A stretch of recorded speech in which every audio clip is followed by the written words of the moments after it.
Shalom shalom mpendwa mtazamaji, ni kipindi pendwa kabisa cha mwanamke na uzao wake. Tuombe msaada wa Roho Mtakatifu. Ni mimi Anne Alisna, mke wa Bwana Alisna Gombo Maranatha. Bwana Yesu Kristo anarudi upesi. Wakati huu ambapo tunahitaji sana Roho Mtakatifu. Tuombe katika jina la Yesu. Baba uliyeumba mbingu na nchi, nashukuru kwa neema na zawadi ya pumzi. Nasema asante kwa ajili ya kila ambaye amepewa kusikia na kuona kipindi hiki. Ninaomba Roho Mtakatifu usike, pasipo hatuwezi chochote. Roho Mtakatifu mshauri wa ajabu, Roho Mtakatifu mwenye hekima na ufahamu na maarifa, Roho Mtakatifu mwenye nguvu, ndio kutoka mwanzo wa uumbaji, ninakaribisha mahali hapa ili yote kafanyike kwa utukufu wa Mungu Baba. Kwa jina la Yesu Kristo na kifunika kipindi hiki kwa nguvu ya Roho Mtakatifu. Katamie wewe, ukanene ukatende katika jina la Yesu. Amina. Ndugu mpendwa mtazamaji, mwanamke popote ulipo, najaribu kuzungumza kwa habari ya kuijenga nyumba, na kuijenga nyumba ni pamoja na kuitwa mama. Haleluya.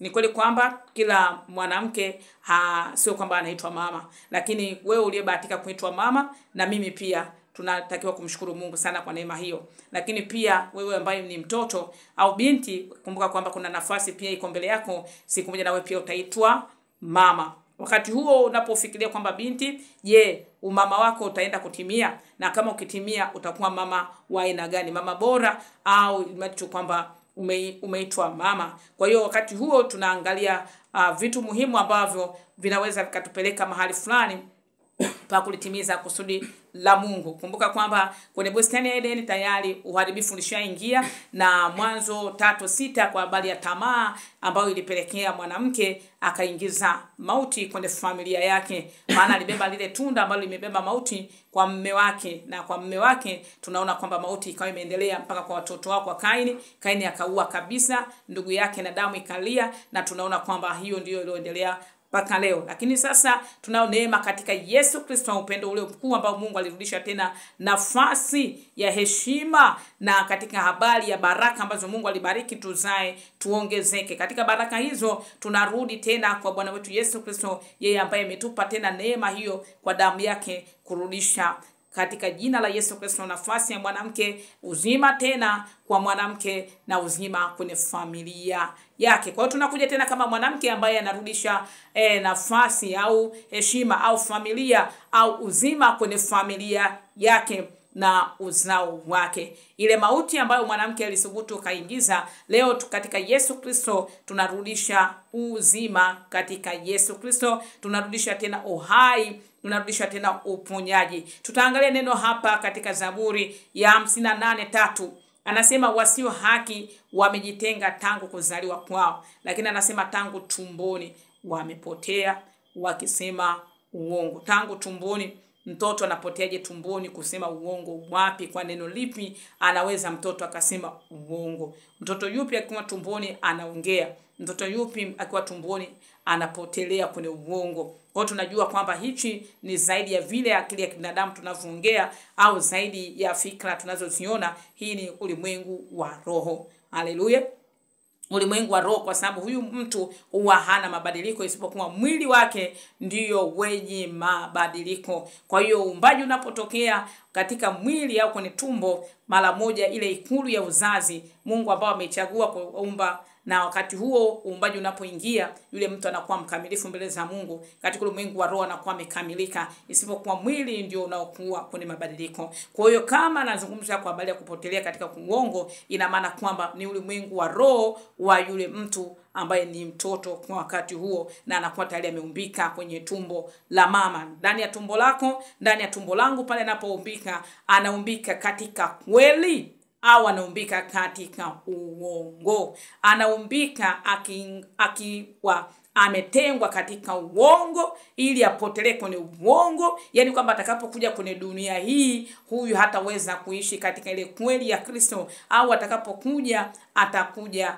akipotelea katika uongo. Katika ina maana kwamba katika ulimwengu ule mwingine anazungumzia kwamba wasio haki wamejitenga tangu kuzaliwa kwao, tangu tumboni wakisema uongo, wamepotea tangu tumboni.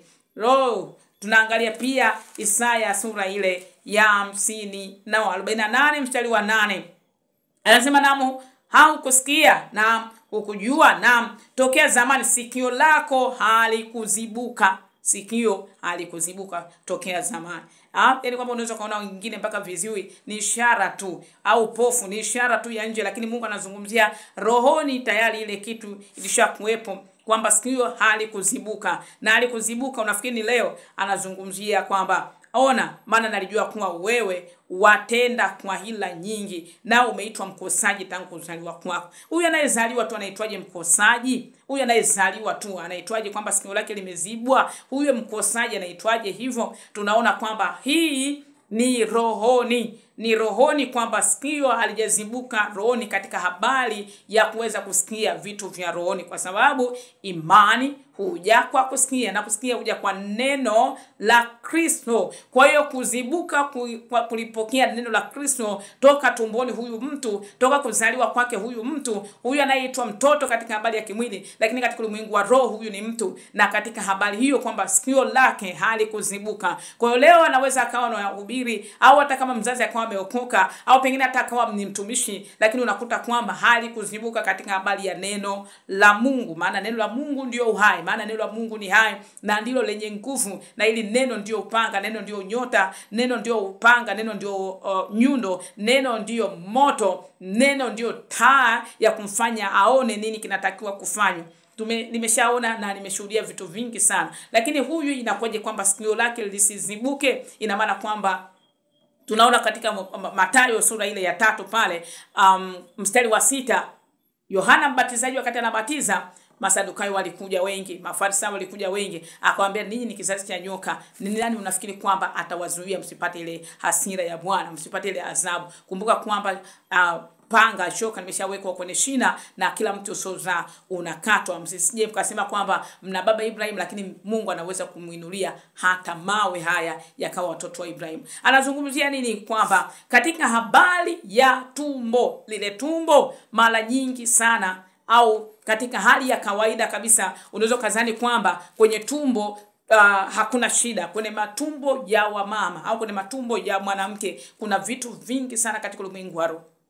Nime-experience vitu vingi sana sana sana. Kwa kifupi, huwa kuna madhabahu ambazo ni za kifamilia. Utaona wanawake wengi matumbo ni makubwa, wanalalamika kwa habari ya matumbo, wanaumwa kwa habari ya matumbo, na wengine wanafika mahali pa kutoa kizazi.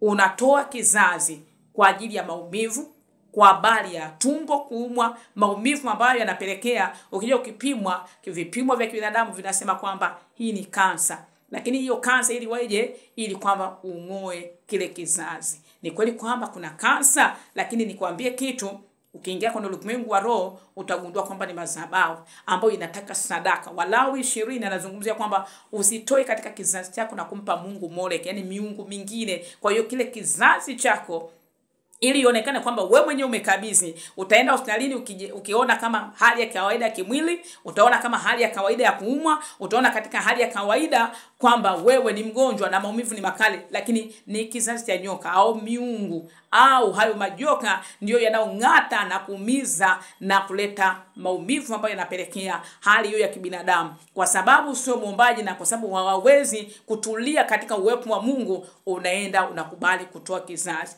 Unarudi mbinguni ukiwa na kopo, na hayo nao pia ni hasara kwa wewe mama. Lakini kwa habari ya mtoto anapoumbwa ikoje? Kweli tunaufahamu kujua kwamba tunatakiwa kuomba wakati wa kuumba kwa mtoto, iwe ni wa kike au ni wa kiume, iwe ni wa kwanza au ni wa mwisho. Tuna habari, tuna ufahamu, tuna maarifa ya maombi ya namna gani tunatakiwa kuomba. Lakini pia wakati huu tukiwa watoto tumeshawapata, tuna habari gani ya kujua kwamba mambo wanayopitia, mambo wanayokutana nayo yalifanyika tangu siku ile wanatoka kwenye viuno vya baba zao na wanaingia kwenye matumbo ya mama, yanaingia kwenye matumbo yetu. Wanapoingia kwenye ikulu ya uzazi, wanakutana na madhabahu nyingine ambayo hiyo inawasubiria iwaingizie hizo roho za uzinzi, iwaingizie hizo roho za uasi, iwaingizie hizo roho za nyoka, roho za kiburi, roho za uchawi, roho za kuto kulipenda neno la Mungu, roho za uziwi, kuto kusikia neno la Mungu. Bwana Yesu asifiwe sana. Anasema tangu kuzaliwa, toka tumboni huko kulishapotelea. Kwa hiyo ina maana kwamba miezi 9 nakaa kule, madhabahu zile ambazo ziko kwenye hayo matumbo. Si unaona watu wengi utasikia vitu vinatembea tumboni. Ukisoma Ufunuo 12 anazungumza vizuri. Ufunuo 12 anasema kabisa nyoka alikuwa anasubiri sasa wakati wa kuzaa afanyeje, agonge. Lakini anamsubiriaje mtu ambaye mwenye utukufu vile? Alishindwa kwa Yesu kwa sababu ya utukufu aliokuwa nao, hangeweza. Lakini kwetu ikoje leo? Tuna nafasi gani na tuna ufahamu gani wa mambo hayo? Kama aliweza kupambana na Yesu mwenyewe, mimi na wewe anaweza kupambanaje? Mimi na wewe naweza kupambanaje? Jana nilikuwa nilikuwa nahudumia watu ambao walitoroshwa. Unajua kwamba walitoroshwa kwa ndege kutoka Lubumbashi, Kongo, wakitoroka vita. Mzazi ana utumishi mzuri tu, na vijana wananiambia kwamba mama yetu mpaka anafufua wafu. Lakini vita ya kiroho na hali ilivyokuwa ngumu, walipandishwa ndege, yani kwamba passport wakapatia huko juu kwa juu. Na watu wengi wanasema kwamba ukisha nani tu hivi, ukishasema tu Yesu ni Bwana, it's okay. Fikia shetani akiwa na agano lake na mahali pake ameshakaa, lazima uwe na ufahamu na maarifa katika hiyo. Nimeona hivyo, na kila nikisema kwamba nipuuzie hilo, Roho Mtakatifu ananirejesha tena na kwenye mifano halisi na kutana na hivyo vitu halisi, kuonesha kwamba shetani anajua Mungu anashika agano, Mungu analijua agano, na Mungu pia anaheshimu. Na ndio maana Biblia inazungumza kwamba anakaa kwenye kiti cha haki, ule msingi wa kiti chake kuhukumu haki. Kwa hiyo haki yake ndio inayosimama, kwa sababu yale maagano yana ushahidi na yana viapo na yana udhibitifu wa kusema kwamba Mungu mwenyewe ni shahidi katika hiki tunachokifanya. Kwa hiyo shetani, kama unavyosikia toka Mwanzo 3 pale, anazungumzia kwamba ni mwerevu hasa. Kwa hiyo usione kwamba watoto wengi wa watumishi, watoto wengi wa watakatifu wako wameminywa vibaya sana, na kwa sababu tunadhani kwamba tukiwa tumeshaokoka na tunaomba tunafanya hivi then na watoto wetu wanakuwa wameshapona. Lakini tuna hatua na tuna nguvu na tuna wajibu mkubwa sana wa kuingia kwenye maombi. Juzi nilikuwa pia na wamama, nilikuwa naomba nao kwa habari hayo kwamba tuliingia kwenye ulimwengu wa roho matumbo. Watoto wakati wanaumbwa walikuwa kwenye mazingira gani? Ushahidi ulikuwa wa nini ili watoke watoto wa aina gani? Watoke kama mabibi zao, kama shangazi wao, kama wachao, kama wazinzi fulani, kama watu wanaokaa kwenye viti vienzi vya shetani mahali fulani, wanaofanya nini? Tuliona vitu vingi sana. Wengine mpaka wakaanza kunipiga, hebu mama kwanza subiri, mbona taona tena naye. Kwa hiyo kuna vitu vingi sana ambao tunajaribu kujifariji, lakini ukweli kwamba tunaona matokeo ambao sio mazuri kwa watoto ambao pia ni watumishi au watoto wa watakatifu. Tunaona kwamba kuna hali nyingi ambao shetani na yeye wakati huo anapoibuka na agano lake anasema, hata kama unanipiga lakini mimi kwa hapa sikuachi, kwa sababu nina agano na hii. Na tunadhani kwamba watoto wanaweza kasogea wenyewe, lakini unakuta kwamba wamekwama kwa sababu toka kule tumboni, kabla sisi hawajawaiwa kukombolewa, adui anakuwa ameshawawai. Na kwa sababu tunadhani kwamba tukiokoka ni Yesu kweli, nguvu yake iko pale, lakini lazima turudi msalabani. La sivyo Yesu baada ya kufa tungeweza kuona kwamba ulimwengu wote ungestarehe. Kwa sababu alishakufa. Si alishalipa gharama.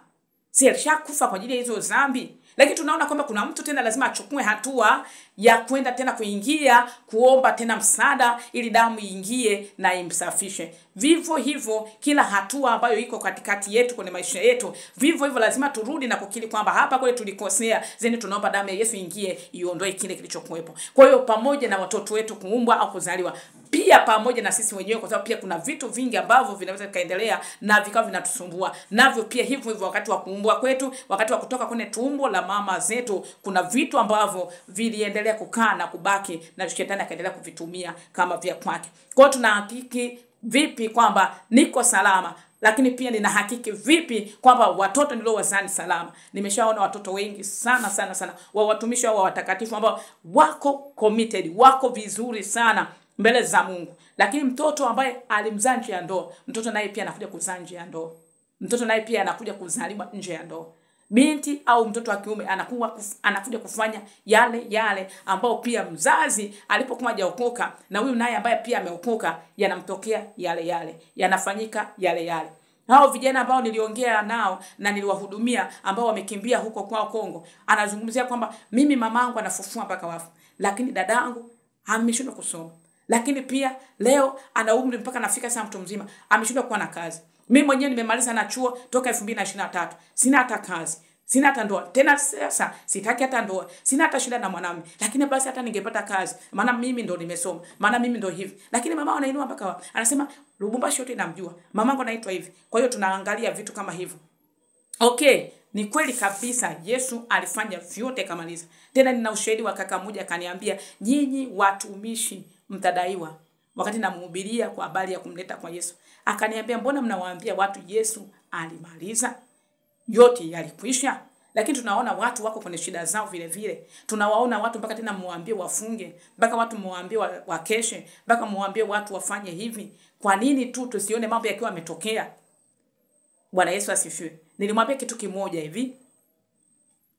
Mungu kutuwajibisha kwa sehemu ndogo ni nafasi yetu kujua uthamani wa kile ambacho Kristo alikifanya. Haleluya. Ni nafasi yetu ya kuheshimu. Binadamu anapenda raha, sikwambie mtu. Binadamu anapenda starehe, sikwambie mtu. Na kama tusingekuwa tuna hali ya kuwajibishwa angalau hata hiyo kidogo, hali ingekuwa mbaya zaidi. Kwa ni msalaba tu mdogo ambao Kristo alituambia kwamba anataka kunifuata achukue msalaba. Ina maana kila alichokifanya lazima tukifanye. Alitoa sadaka, atoa sadaka. Alifunga, utafunga. Alikesha, utakesha. Alifanya hivi, utafanya. Kwa hiyo hakuna cha kusema tu kila kitu kinakuwa bwelele. La sivyo hatutathamini. Hatutathamini. Kama unataka kuona, wewe angalia kitu ambacho mwanadamu umempa tu bure hicho hapa. Wewe chukua tu hata simu mpe tu hiyo kama ataithamini. Chukua chochote kile unachozani mpe tu hata mtoto. Lakini tofauti na kile ambacho yeye alienda akakitaibikia, akakifanyia kazi, akikipata kile atakithamini sana. Kwa vile tunavyoingia kuvifanyia kazi, tunavisamini sana, tofauti na kile ambacho umekikuta tu kiko hapa. Angalia hata maofisi haya. Wewe mtu mwajiri tu mlete pale, kaa hapo. Au mwajiri tu mtu mwambie kaa hapo, alafu mimi nitarudi. Ukute kile kitu kama kitakaa, ujue kwamba huyu mtu kweli committed. Lakini utakikuta hakijakaa sawa. Lakini kile kitu kama yule mtu atakuwa ameingia kukigharimia yeye binafsi, akakipata. Sikia anavyokuwa mkali nacho. Mtu mwingine akikiharibu, sikia atakavyokuwa mkali. Sikia atakavyopambana. Sikia atakavyololoma. Sikia atakavyokasirika. Atakwambia wewe unajua gharama yake. Wewe unajua nilivyokipata. Wewe unajua kuharibu, ujue thamani yake. Ataongea kwa sababu yeye anaijua thamani yake. Wokovu huo ni kweli tumeupata bure. Lakini viko vitu ambavyo Mungu anataka tuonje ladha yake, tuheshimu, tuone uthamani. Haleluya. Kwa hiyo pamoja na hayo ambayo tunazungumzia, sio kwamba Yesu hajafanya, amefanya vizuri na hakuna mtu anayeweza kuingia akalipa gharama yoyote katika yote ambayo tumepewa. Hayo yote ni bure, lakini kuingia kuwajibika kwa sehemu ndogo, nao sema kwamba njoni ninyi mnaosumbuka na kulemewa mizigo, nami nitawapumzisha. Lakini anaendelea mbele, anasema katika Mathayo 11:29 anasema jitieni nira yangu mjifunze kwangu. Kwa hiyo kuna kutiwa nira ya Kristo. Nira ni nini? Kifungo. Lakini pia nazungumzia chukua mzigo wangu ambao ni mwepesi. Wa shetani watu uwezi. Wa shetani ni mzito. Wa shetani ni mateso. Wa shetani ni aibu, ni fedhea, ni hali fulani ambao ni ngumu sana. Lakini Kristo anatupa kwake ni laini. Kwa lazima tuonje na tuthamini. Hatutaweza kuthamini. Fikiria hata mtoto tu ambaye anakuwa tu hajaingia kwenye kashikashi. Yule hawezi kuthamini hata kusoma kwake. Hawezi kuthamini hata mali za wazazi. Wengi wanakuwa hivyo. Tofauti na mtoto ambaye hajakuta kitu alafu yeye ndo anaingia kupambania kutafuta maisha. Haleluya, haleluya.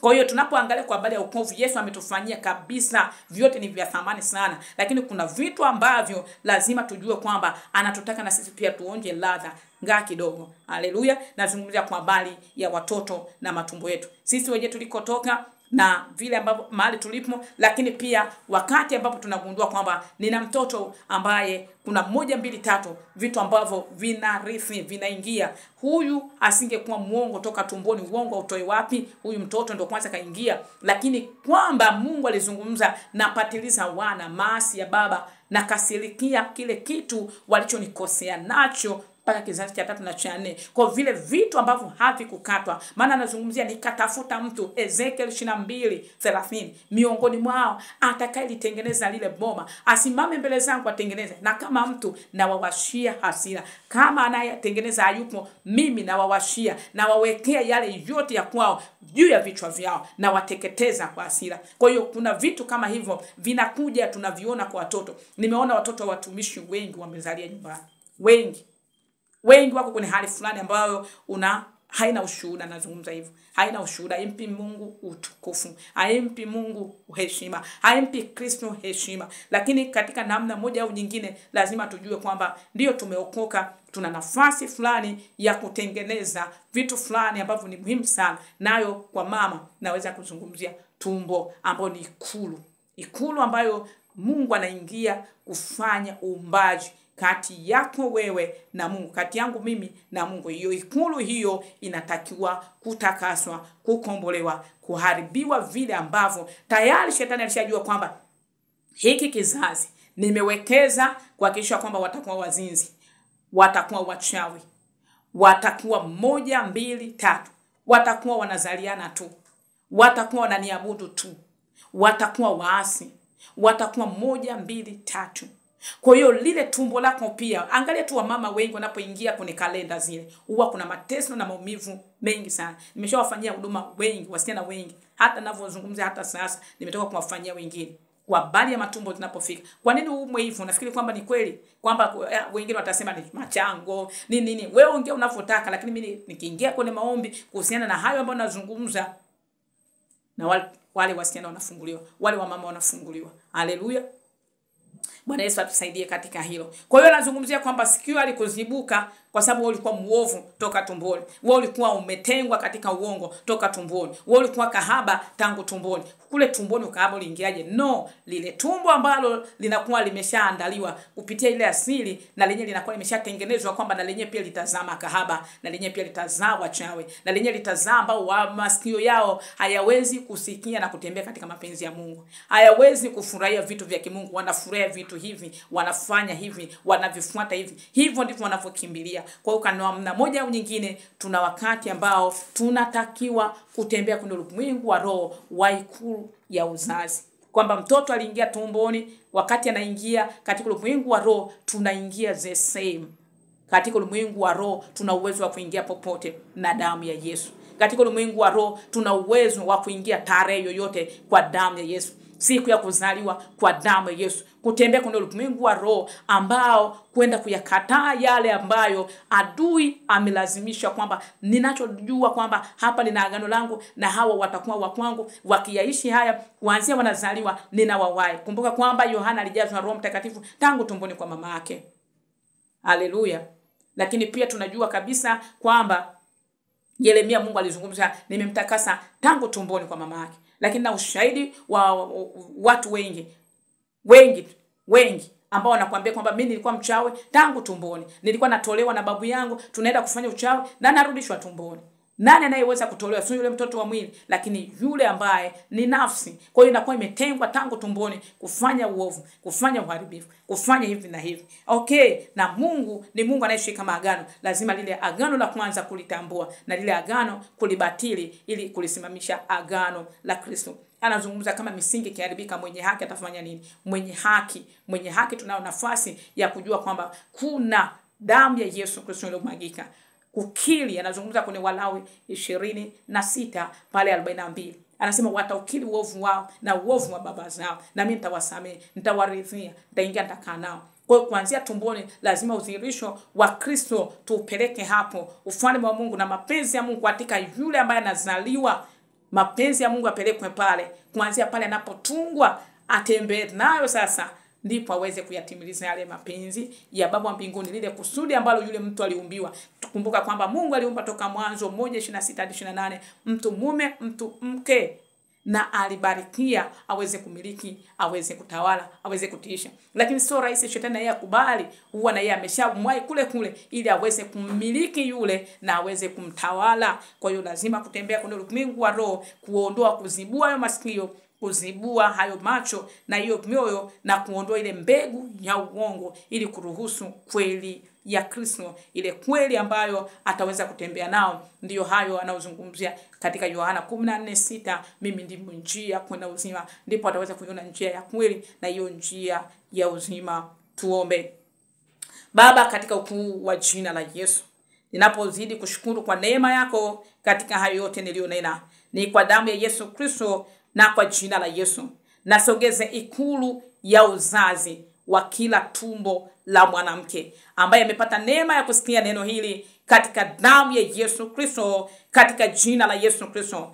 Kila tumbo na namna yake kutengwa kwamba lizae makahaba, lizae kizazi cha nyoka, kizazi kiasi, kizazi kikaidi, kizazi kiovu, kinachoabudu miungu mingine, kizazi cha walevi, kwa jina la Yesu Kristo wa Nazareth, kizazi ambacho kinatumikia miungu mingine, kinachoelekea kwenye njia ya upotovu, kilipotengwa kwa maneno, kwa maagano, kwa sadaka, kwa majina, kwa viapo, kwa uganga, kwa kuabudu miungu mingine, kuitumikia kwa mawe, kwa ushahidi wowote, agano lolote, kafara, sadaka yoyote, Mungu ishie milele, kwa agano lilo bora katika damu ya Yesu Kristo, na ileta hiyo ikulu mbele za uso wako.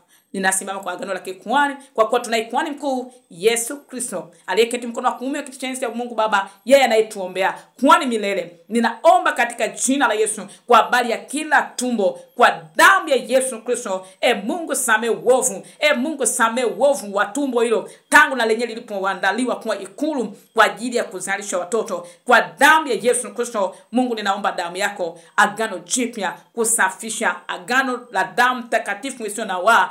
Osha Bwana, safisha Bwana, takasa Bwana, ondoa hatia Bwana, na maagano yote na vifungo vyote na walinzi wengine majoka, kwa damu ya Yesu Kristo, kwa jina la Yesu, yasiwe na mamlaka tena kwenye ile tumbo, yasiwe na uweza, yasiwe na nguvu kwenye tumbo na kwenye uzao wa tumbo, katika jina la Yesu Kristo. Damu ya Yesu Kristo na nguvu ya Roho Mtakatifu ikapite kwenye ufahamu, kwenye akili, kwenye nia, kwenye mioyo, kwenye macho, kwenye masikio, kuyazibua kabisa ya masikio na fahamu zake, na macho yakatiwe nuru kuanzia tumboni, kwa jina la Yesu. Neno lako ambalo ni kweli, Mungu, ninalituma huko tumboni, Waebrania 4:12-13, kwa jina la Yesu Kristo likafungue kila mmoja na kumtenga mbali na agano la kwanza, kwa jina la Yesu Kristo. Mungu, naileta damu ya Yesu Kristo siku ya kuzaliwa kila mtoto, kwa jina la Yesu Kristo, na upanga wa Roho kumtenganisha na asili ya uovu, na asili ya kwanza,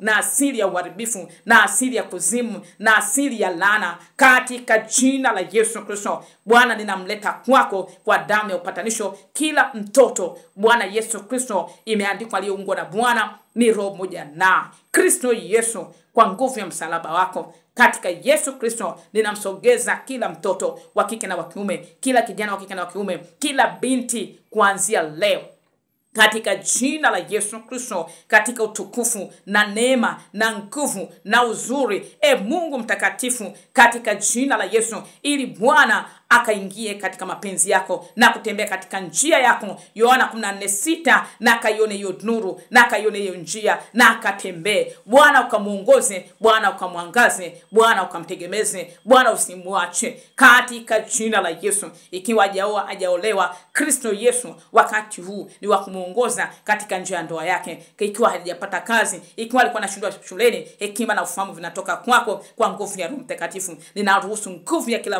ya nguvu ya Roho Mtakatifu imtamie kila mmoja, imfunike kila mmoja, imlinde kila mmoja, imtunze kila mmoja, katika jina la Yesu. Ninaachilia baraka kwenye tumbo, ninaachilia baraka kwa waliotoka kwenye hilo tumbo. Wamebarikiwa kwa jina la Baba na la Mwana na Roho Mtakatifu. Amen.